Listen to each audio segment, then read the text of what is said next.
What's going on, guys? I hope everyone is doing well. I am in the middle of editing today's YouTube video and realizing I'm missing a little bit of context, or at least it'd be helpful to fill you in a little bit. So today's video is all about upgrading my sister's 2020 Ford Ranger, which she recently bought on eBay as a salvage titled vehicle. Got a great deal on it, and we're gonna fix it up with some of the spare parts I have lying around. And I wanted to show you guys what we've been doing to these Ford Rangers that we've been buying and kind of fixing them up because I love the way they look. I think they're great little trucks.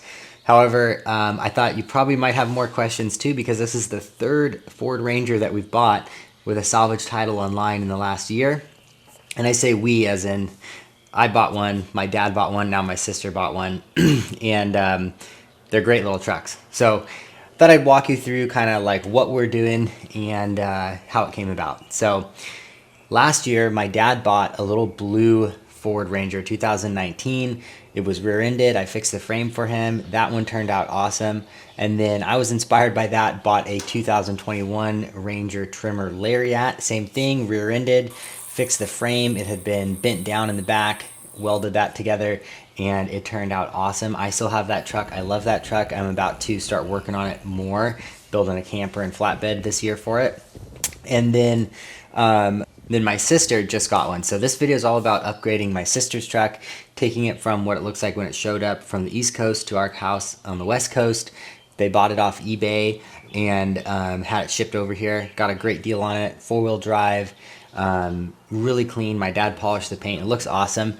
You can see it here in its stock form, and we're going to do some work on it and transform it just aesthetically. And you can see right here just how much better this truck looks. I think this truck looks amazing now, and it's really simple. So I'm going to go over the wheels and tires we used, the suspension, lift, amount, and which components we used, and fender flares and whatnot, because I think this transforms these trucks for the better and they look awesome. So yeah, that's what this video is all about. And then at the end of the video, I think what we'll do is go over the process of buying the truck and getting it registered, going to the DMV, getting it inspected after you've repaired it, and all that kind of stuff, because I've got a lot of questions about that, and I honestly still learning too. But now that we've done 3 different vehicles, I think I have a little bit of information to share that could be helpful.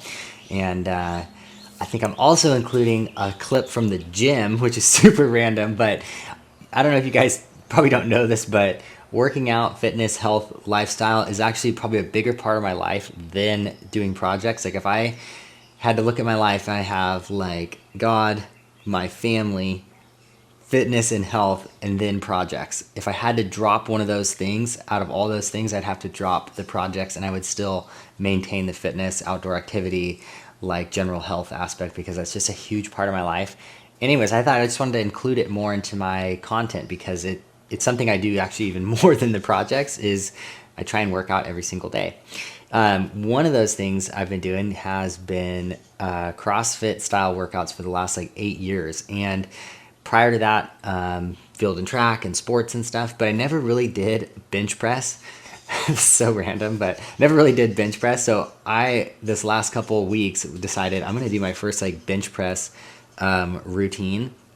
And I'm saying this because I am pretty bad at bench press, and I've never really done a routine. So I'm excited to be doing a routine on it, a little mini program, and I've included that first part of that journey, I guess, bringing you guys along in that journey in this video, even though it's totally random. But I thought it'd be fun to like include updates in each video that I do of like, here's where I'm at with this lift that I'm working on, and you guys can follow along. So 99% of you might be totally not interested in that, but maybe there's 1% that is, and whatever. I enjoy sharing it, so hopefully you guys enjoy it, and let's get into the video.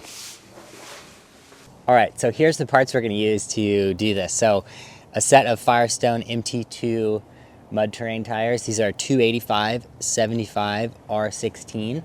They're what I run on my Tacoma. They're what I run on the Ranger. Primarily right now they have the all-terrains on there, but this is a set that I took off my Tacoma after about, I think there's only about 10,000, 15,000 miles on them. This particular one's brand new spare that I didn't rotate. But we're gonna put those on for her. I love those tires. Do the Nomad wheels, of course. These are the Convoy style, and they are 16 by 8 inches wide with a -10 offset. -10 offset I think looks really good. I think preferably I would do 0 offset. Just get a little bit of tuck under the fender flares, but they don't currently make this in the 0 offset in the 16 by 8 yet. So maybe, I think later in the year they will. I might change out one of my trucks to that.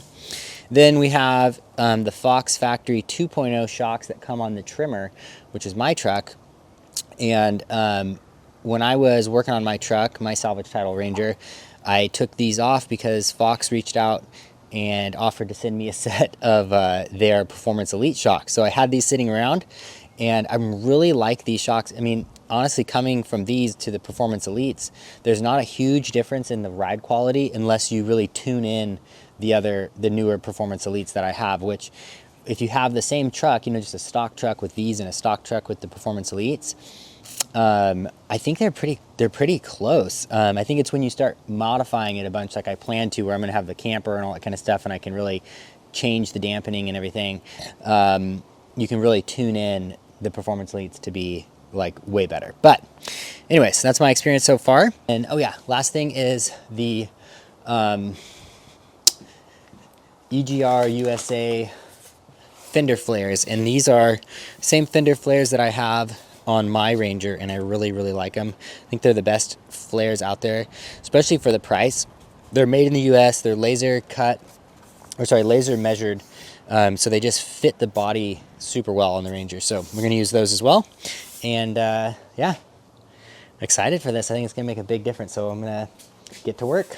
So one of the first tasks with this little mini upgrade is going to be making room for the bigger tires. So these are Bridgestone Duelers in 255 65 17, which I believe is like a 31.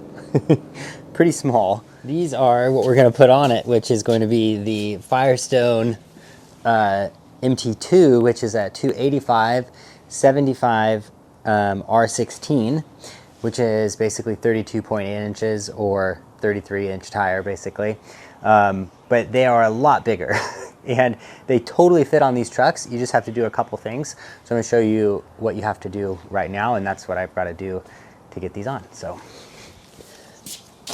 with the wheel off, you can see what we need to remove to fit bigger tires on the 5th gen Ranger. Sorry, it's wiggly.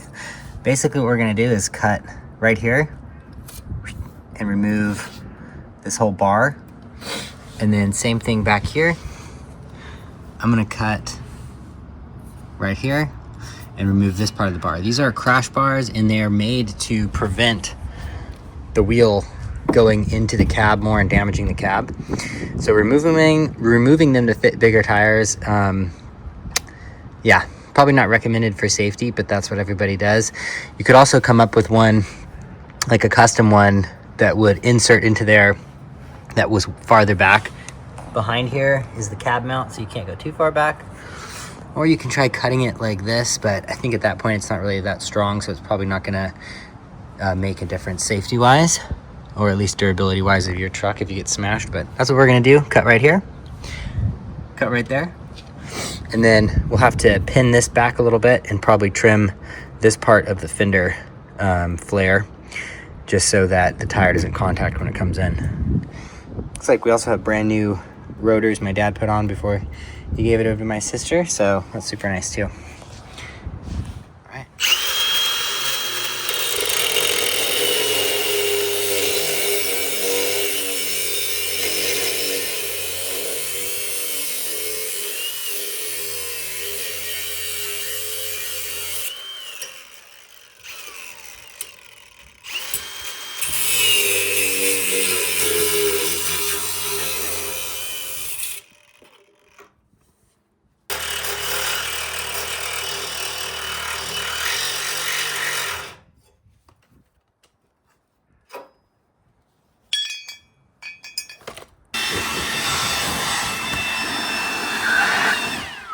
Here's what we're left with. Crash bar is out. I know it looks kind of ugly right now. Clean it up with a little paint. But if you're wondering why didn't you just unbolt it and pull it out, it's because it will hit the edge of over here anyways, so you can't really do that. You can cut it and try and bend it, but it's just honestly easier just to cut the whole thing out. I thought the Sawzall was gonna be just amazing.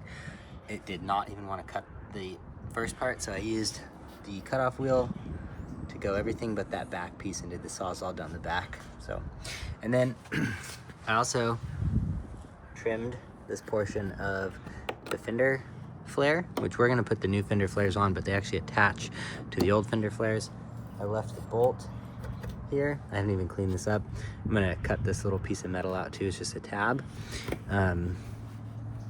It's folded back right now, but I'll probably cut that clean and then spray it with some spray paint to avoid any rust in the future.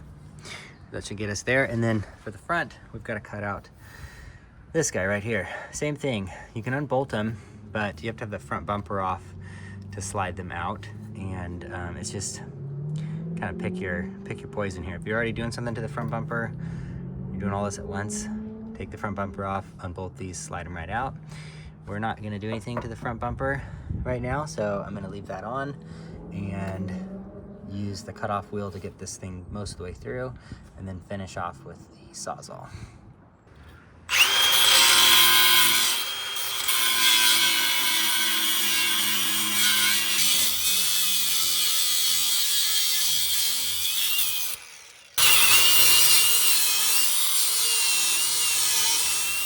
All right, this one is out as well. I'm just gonna leave those bolts in for now. Maybe that extra tubing will strengthen this, who knows. But anyways, this guy, whoops, wrong one. Oh. This guy is out now. Still a pain in the butt. However, I used the angle grinder to get most of the way through, and then I used the Sawzall. I changed the blade again and just went slower, and that seemed to work a little better. Still, I'm gonna find a better blade than that one. Hopefully there is, because it's still kind of brutal. Anyways, that one's out. That one is out. The next part is installing the new struts, or my old trimmer struts. So what you have to do here is you're gonna have to undo this guy right here.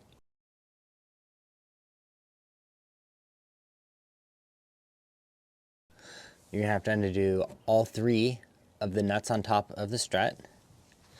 You gotta undo the two nuts at the base of the strut. And you can either remove the sway bar link end, but I found it easier just to undo the sway bar itself and let it hang down. It's super easy, big hardware, easy to undo. So that's what I did there, let that hang down. And then you wanna undo the 10mm brake line, and you wanna undo the 8mm speed sensor for the ABS. And then once you've got all that loose, I'm gonna use a strap and basically connect this to this so this doesn't just like fall out, because if that falls out, it'll pull the CV axle out of the joint, and you'll have to reset it. So just be careful when you do that, that it doesn't just come falling out. And then I'm gonna do that right now, and I'll catch up right there.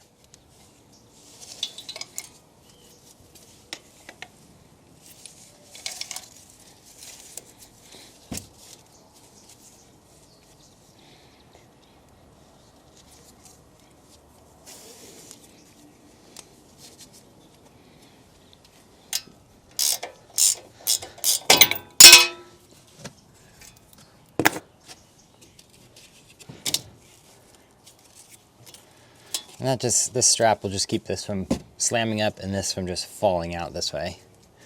So you can kind of at least control it. Because you can see right here, it wants to pull out of that socket. So the other thing you can do is loosen the axle nut. Take this off so that the axle stays in one spot. I don't have a 36mm socket at my house right now, I just realized. So I'm probably gonna have to just carefully put that back in as it comes out, if I can do it. Otherwise I'll have to go get a 36mm. Forgot to mention, you do need to take this off, which is, I think like a 20.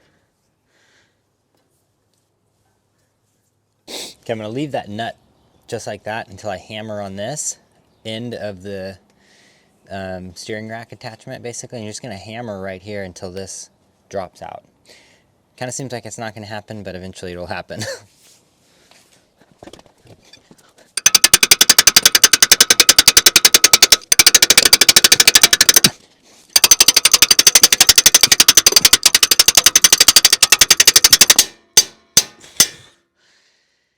Sheesh. There we go.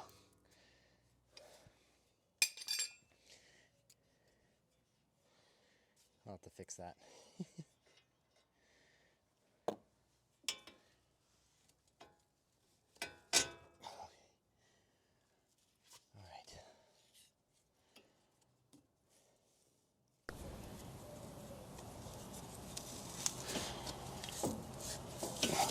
I can just kind of hang off. And actually, it might not be too bad with the stock strut. It's not as tall.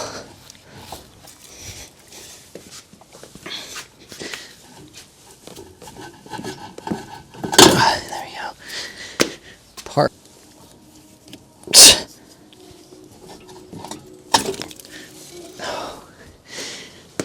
Hi, girls.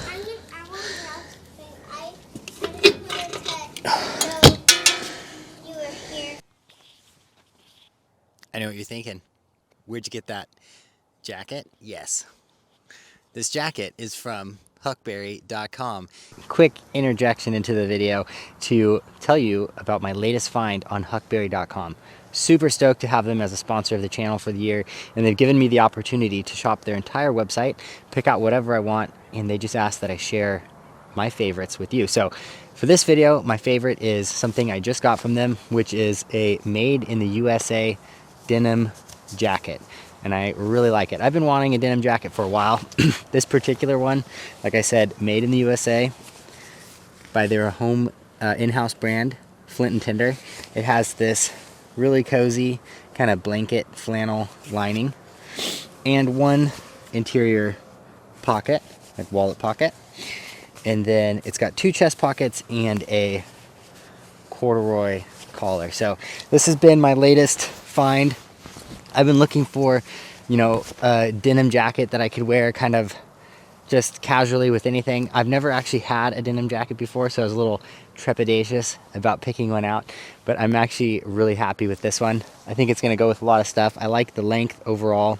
Like I said, it's made in America. The quality is really high.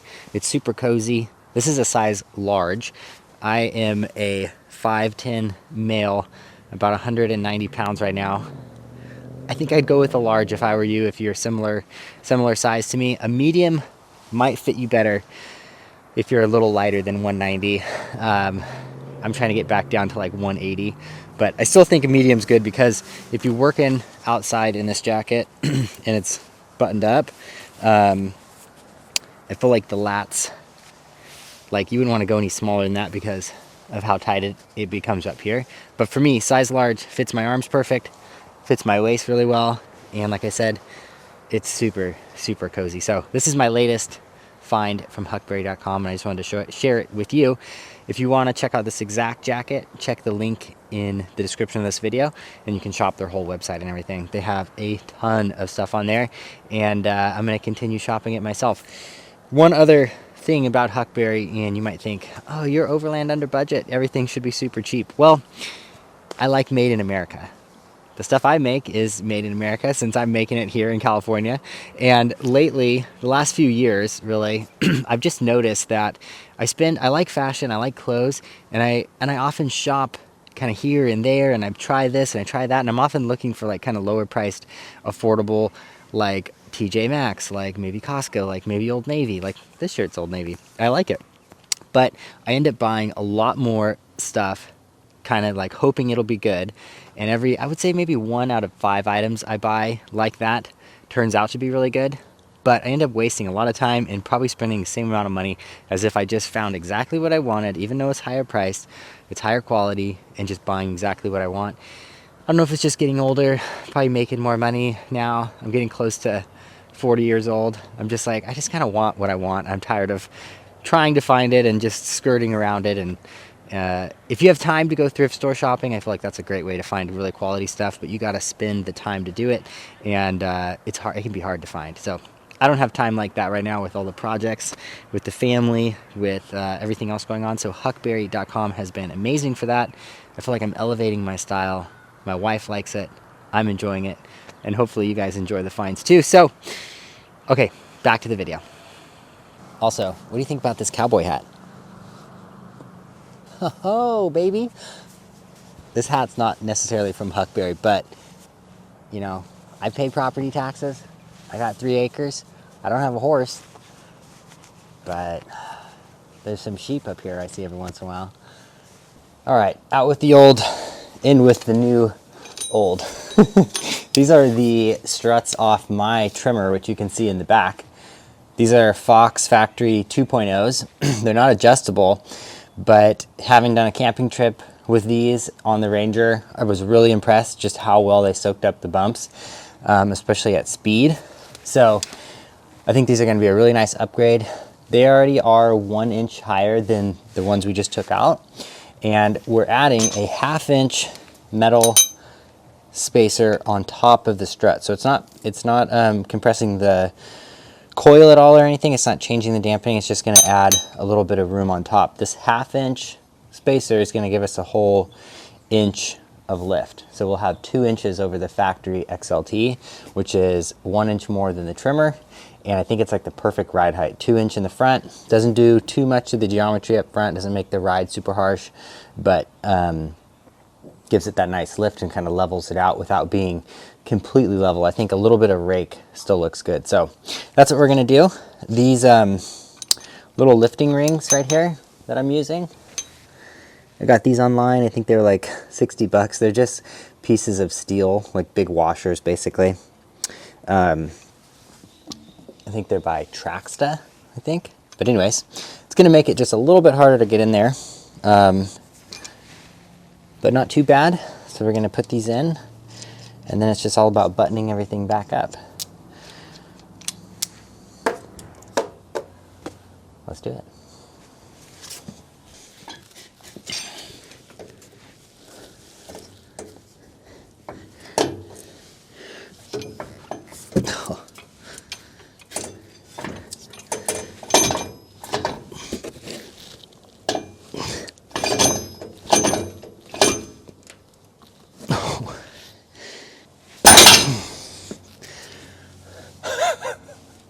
Did that actually work? It kind of did.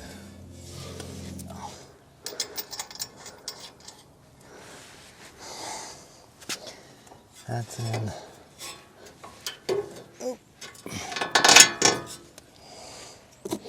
This guy goes on.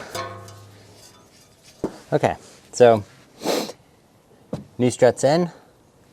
This guy's connected. The U-joint, or sorry, the CV did pop out because I didn't take off the nut, and I was kind of worried because I wasn't feeling like it was going to pop back in or how to get it popped in, but I just kind of wiggled this and it just popped right back in. So I don't know, split the difference between the difficulty of undoing this nut and retorquing it versus like trying to figure that to go back in. I think I'll probably just leave this and wiggle around, play around with that, and then have it pop back in. So that's what I'm gonna do on the other side, and then torque all this down, and we'll be good to go.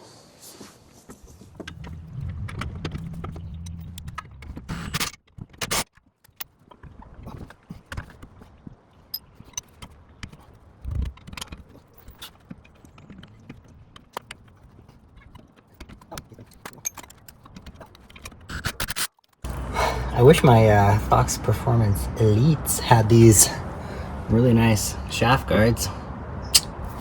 Kind of silly that they don't. All right, guys, shocks on, tires in the back, wheels in the back, car's washed. Hey, Haley. Hi. Time to take this over to get the tires mounted and balanced, and then the last thing we have to do is put the fender flares on, but yeah, exciting.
To get this light out, you just reach in behind and there's a clip.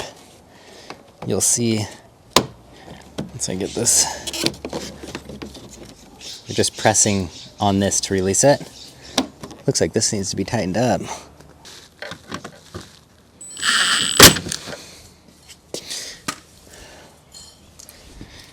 Take the light out, grab your flare.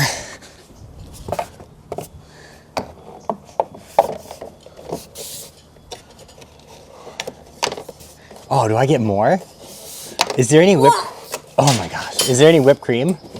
Got some whipped cream. You do have some whipped cream? Yeah. I would love some whipped cream. It's whipped cream. Pictures inside. And whipped cream. Yellow. Cushion and maker. And a cushion here maker. And the mix-up. Good job. And Mia teaching. Ooh, it's actually really good. I want to try it. I love it. All right, so here I'm just cutting this little piece of the fender flare so that the edge of the tire doesn't catch it when you've got full lock. I'm only cutting the outside and I'm leaving the inside where the attachment point is. So it just barely clears here, and you might have to do a little more than what I just showed you, but that's the basic idea, just trimming off a little excess plastic.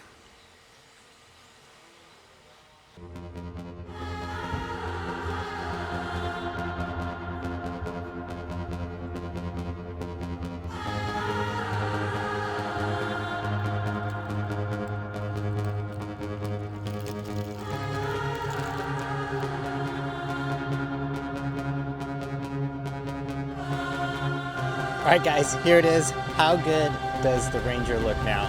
Check this out.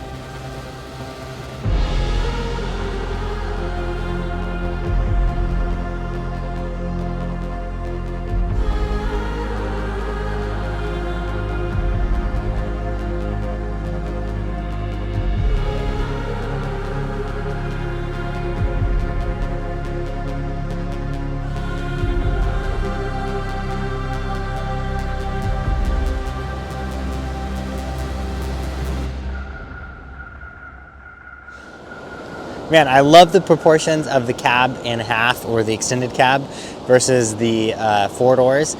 That longer bed just looks better. I feel like that space behind the cab just looks better than having the cab come right to the wheels. So that's one of the reasons why I want to extend the frame on my four door. But this just looks, I think, just looks so good. The Nomad wheels, the Firestone tires, and the fender flares. Fender flares add so much, in my opinion, to these 5th gen Rangers, and the EGR USA flares I think are the best ones out there, just based on how well they fit the body, and for the price I think that they are definitely one of the best ones. Ford Performance Grille, just like the one that's on my truck, I think that really looks better on the trucks than some of the other factory options.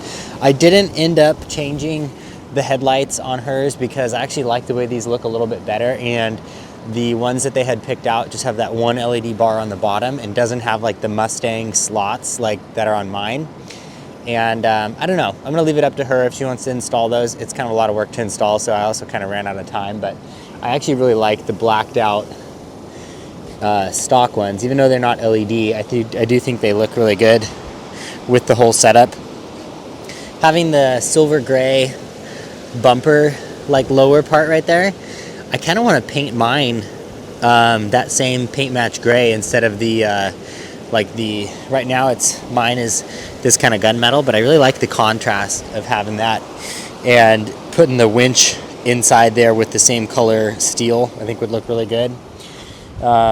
Yeah, pretty simple. I put the trimmer shocks on, and I think it's like the perfect amount of lift with the 1/2 inch of spacer lift on top.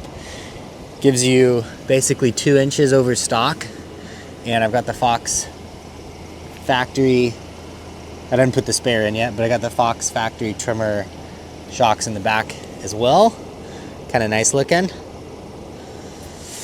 And then it's just like a little mini truck. Inside is really clean too. I didn't clean it out or anything, so the mats are a little messy, but just a super clean little truck. These things are just really fun to drive around. I really do feel like they're like the modern version of the first gen Tacoma. They feel like they have that same kind of aesthetic. They're not too big yet, as far as like total size goes, and they're just really fun to drive. They have a lot of power. They're great. Transmission, you know, picks up, gets it going. 10-speed transmission, and I think they look really good. I think they're one of the best looking little trucks out there. I love the hood with the little, I don't even know what you call those, scoops, bevels. I think they look good. Yeah. All right, guys. Well, I think that kind of wraps it up for first stages of the upgrades on my sister's 2020 Ranger. Next plan is to build a simple flatbed for it. So I think that's going to be really fun, and I think it's going to look really good, all black with some of the silver details and stuff to match the front. And yeah, let me know what you guys think. I think we need to put a winch in there, maybe a bumper, and definitely some rock sliders. But for now, super stoked on how it turned out with these simple upgrades, and I think she's going to be too. Okay, now we're back into the container. So that's my sister's truck. She is super happy with it. I'm stoked for her. I can't wait to do some more work on it, like the flatbed camper kind of just basic setup for her. She wants to be able to sleep in the truck, keep her surfboard in there, keep her mountain bike in there. Just a basic, really cool setup. It's going to be cool. Now we're on to the questions I always get about how do you buy these trucks? How do you register them? Is it difficult? What's the process? And I will say that the process is pretty simple and straightforward, but it takes a little bit of time. My truck and my dad's truck were bought on insurance auction websites, Copart. You can do this without a license, but we had a friend who had a license and a dealer, so we used his dealership to buy it. But you can do this without needing to have a dealership. You buy it, you bid on it, you have to get it off the lot quickly. They usually offer like a shipping service. You can calculate it, kind of like get an estimate before you buy it, get it shipped to your address. Then you have the truck, it needs to be repaired. So you can do the repair, and then what you need to do is go get the VIN inspected at the DMV. This doesn't require a appointment. You drive up, hit a button on the side of the DMV, someone comes out, checks all the VIN numbers on the exterior of the car, fills it on a little form. It's totally free. So that's your VIN inspection. You need that. Basically, they're checking to make sure your body panel, like your cab and your engine and your license plate, they all match. They're not like a chopped up vehicle. You do that, then you need to go get the truck weighed at somewhere that does a truck weight. I called a local dump. You can do it at a dump. Cost me about $40. And I just called them and was like, hey, do you do weights for the DMV? They're like, yes. You pull up.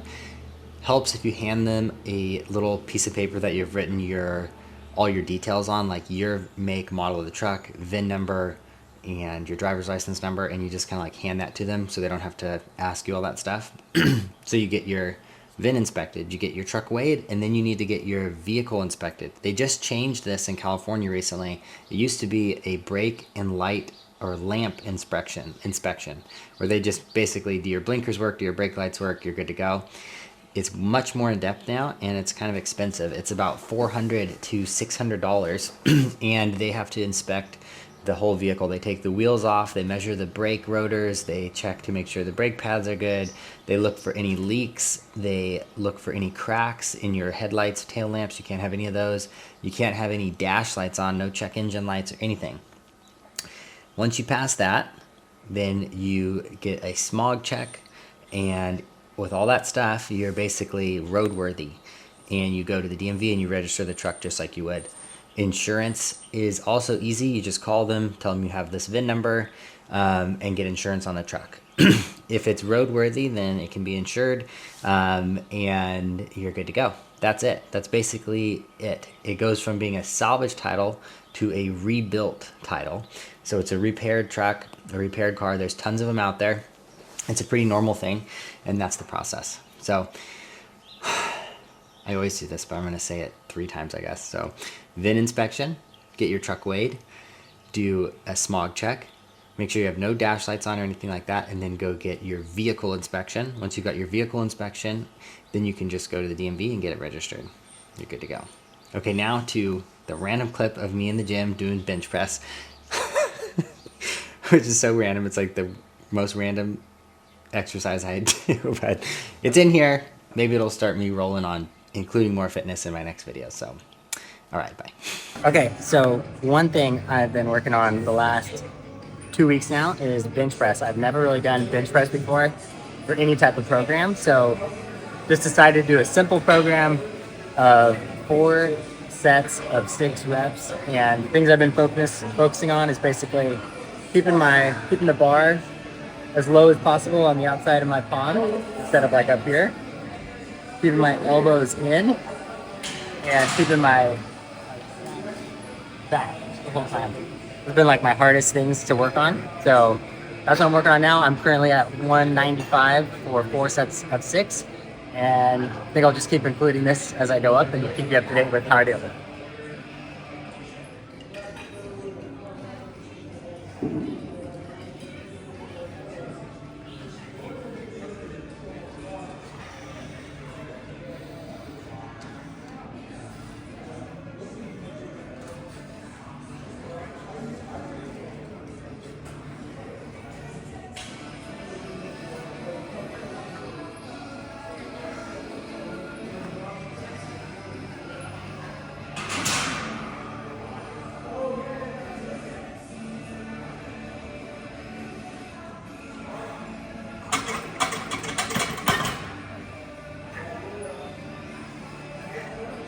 Done.